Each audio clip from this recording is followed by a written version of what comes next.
Milan telah kehilangan pertahanan berharga dari skuad Stefano Pioli untuk perempat final Liga Eropa mendatang bersama Roma.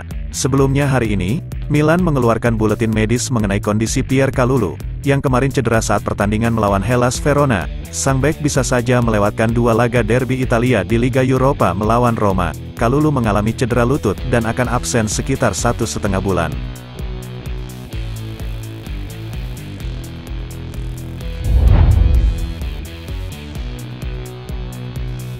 Manajer Italia Luciano Spalletti mengadakan konferensi pers hari ini menjelang pertandingan persahabatan internasional yang akan diadakan tim nasional di AS. Dalam presernya, Spalletti menyinggung pentingnya Lorenzo Pellegrini bagi Italia menyusul kembalinya performa impresifnya di bawah asuhan Daniele De Rossi. "Kami sudah menunggu lama untuk Pellegrini, sejauh ini saya belum pernah memiliki dia tersedia untuk saya," kata Spalletti. "Sangat mudah untuk menilai pemain seperti apa dia adalah pesepak bola kuat yang bisa melakukan banyak hal. Dia adalah seseorang yang banyak berlari dan mencakup banyak hal. Saya tidak tahu apa yang akan terjadi mulai sekarang hingga Euro, tapi dia adalah salah satu pemain yang bisa diandalkan. Saya mengandalkan dia. Dia punya beberapa masalah, sekarang dia sudah memperbaikinya." Dengan De Rossi yang bertanggung jawab, dia terlihat lebih tenang, dia berhasil menunjukkan ciri khasnya.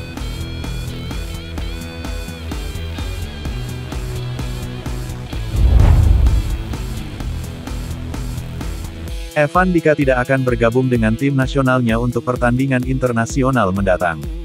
Bek tengah berusia 24 tahun itu sebenarnya sudah absen dari rangkaian pertandingan Pantai Gading berikutnya melawan Benin dan Uruguay.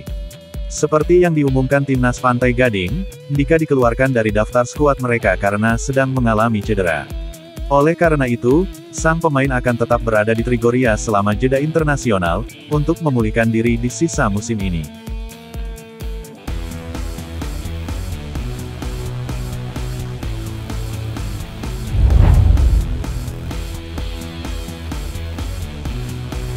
Roma sedang memikirkan masa depan Romelu Lukaku. Ketika musim berakhir, masa pinjaman Lukaku di ibu kota Italia juga akan berakhir kecuali Giallorossi memutuskan untuk memenuhi tuntutan Chelsea untuk kesepakatan permanen. Namun, hal ini masih jauh dari jaminan, lapor Corriere dello Sport. Presiden Roma Dan Friedkin, yang secara pribadi terlibat dalam negosiasi untuk memungkinkan kedatangan Romelu Lukaku berkat hubungan baiknya dengan pemilik Chelsea Todd Boehly, dikatakan menyadari sepenuhnya tuntutan Chelsea. Surat kabar tersebut menyatakan bahwa Friedkin menganggap sulit untuk bertemu mereka karena Roma belum lolos ke Liga Champions dan masih harus mematuhi peraturan financial fair play pada musim panas mendatang. Sementara itu, klub ibu kota juga akan fokus pada Tammy Abraham. Striker Inggris itu diperkirakan akan segera kembali dari absennya yang berkepanjangan karena cedera dan kemungkinan akan bertahan setidaknya 1 musim lagi di ibu kota Italia.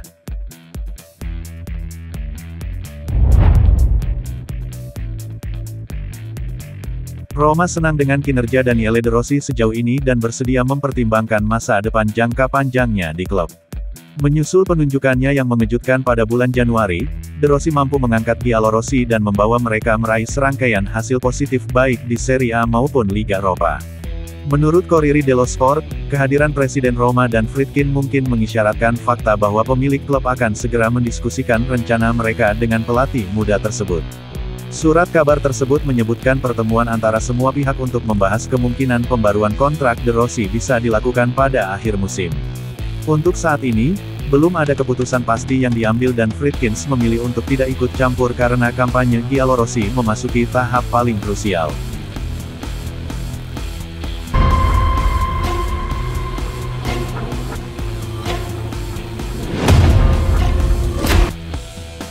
Tom Haye dan Ragnar Oratmangun resmi menjadi WNI, warga negara Indonesia, usai mengucap sumpah di Kanwil Kemenkumham DKI Jakarta pada Senin tanggal 18 Maret tahun 2024.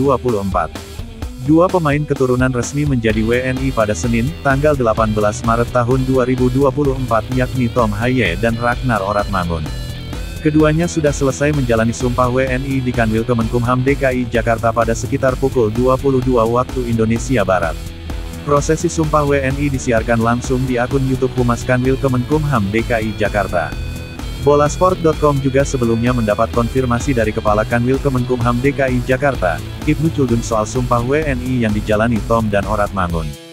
Rencana malam ini penyumpahannya, kata Ibnu Chudun kepada wartawan, termasuk bolasport.com.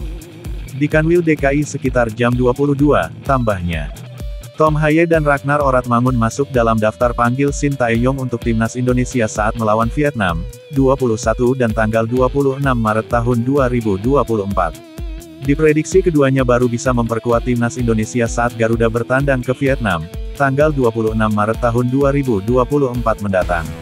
Tom Haye dan Ragnar akan kita siapkan administrasinya semuanya, kata salah satu exco PSSI, Arya Sinulinga. Supaya siap bertanding pada tanggal 26 Maret melawan Vietnam di Vietnam, tambahnya. Sementara itu, dengan resminya Tom Haye dan Ragnar Oratmangun sebagai WNI, maka melengkapi 26 pemain untuk lawan timnas Vietnam. Sebelumnya Shin Tae-yong memanggil 28 pemain dalam pemanggilan kali ini. Namun 3 pemain dikonfirmasi cedera dan dicoret dari daftar yakni Elkan Bagot, Jordi Amat dan Yance Sayuri. Shin Tae-yong hanya memanggil 1 pemain baru yakni Arhan Fikri ke dalam skuad. Jadi H2 sebelum hari ini saya dikabari untuk berangkat untuk hari ini bergabung, demikian pengakuan Arhan Fikri. Saya juga kaget sih, dengan pemanggilan timnas. Karena saya juga habis pertandingan terakhir di Arema dan saya ada waktu libur. Saya lagi di rumah liburan bersama keluarga dan puasa bersama keluarga, terang pemain U20 Indonesia ini.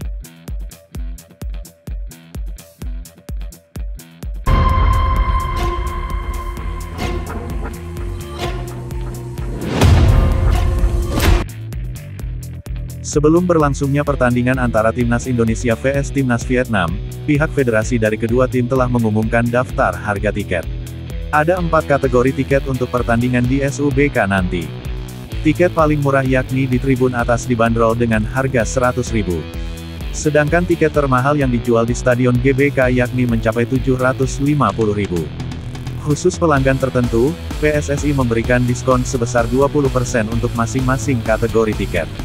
Tak hanya PSSI, Federasi Sepak Bola Vietnam (VFF) juga telah mengumumkan daftar harga tiket pertandingan Timnas Indonesia vs Vietnam di Stadion My Dinh, Hanoi.